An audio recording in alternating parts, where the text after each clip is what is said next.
Un nouvel exercice. Nous avons ici un triangle AED, rectangle en E, et sur lequel vient se greffer ici un rectangle ABCD, tel que AB égale 7 cm. Alors dans l'énoncé, on vous donne que le périmètre de ce rectangle vaut 34 cm. Et on vous donne la longueur AE 6 cm. Et il faut calculer la mesure de l'angle EAD au degré près.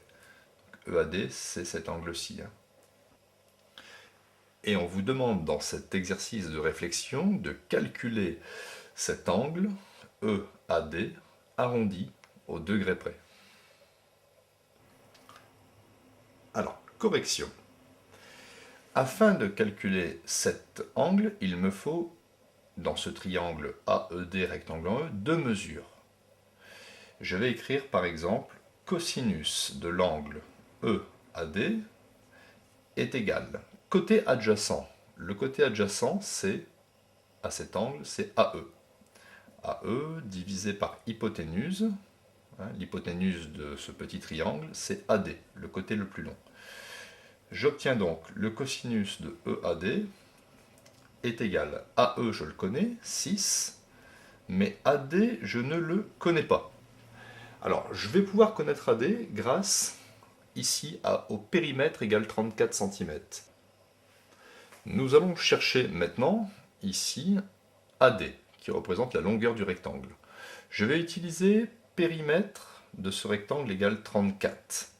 Alors, le périmètre de ce rectangle, c'est AB multiplié par 2, puisque j'ai 2 fois la largeur, plus 2 fois la longueur. Donc 2 fois la largeur plus 2 fois la longueur, cela fait 34. AB fait 7. Donc 7 fois 2, ça me fait 14, plus 2 fois ici la longueur, est égal à 34. Alors c'est une petite équation mathématique où je dois trouver AD.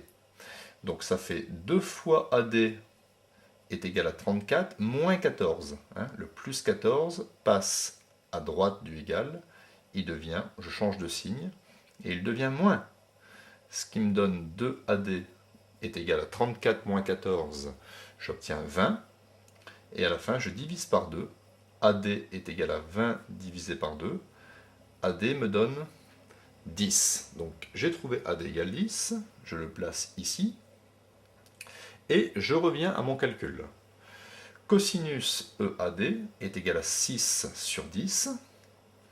Donc, en conclusion, si je veux l'angle EAD, je vais écrire que c'est inverse cosinus, ou bien cosinus moins 1, de 6 divisé par 10. J'utilise maintenant la calculette. En tapant sur la calculette inverse cosinus ou bien seconde cosinus 6 dixièmes, j'obtiens un angle EAD avoisinant les 53 degrés. Donc je place ici 53 degrés, arrondi au degré près. Donc on pourrait poursuivre l'exercice en posant de multiples questions. Quel est cet angle-ci? Vous faites la somme des angles dans un triangle est égale à 180, donc cet angle est égal à 180, moins 90, moins 53. On pourrait vous poser la question, quel est cet angle-ci? C'est-à-dire l'angle EAB. Vous dites que l'angle EAB, c'est EAD plus DAB. C'est ce petit angle-ci, plus 90. 53 plus 90, donc 143 degrés. On pourrait vous demander de calculer l'aire de ce rectangle, 7 x 10, 70 cm², l'aire de ce triangle.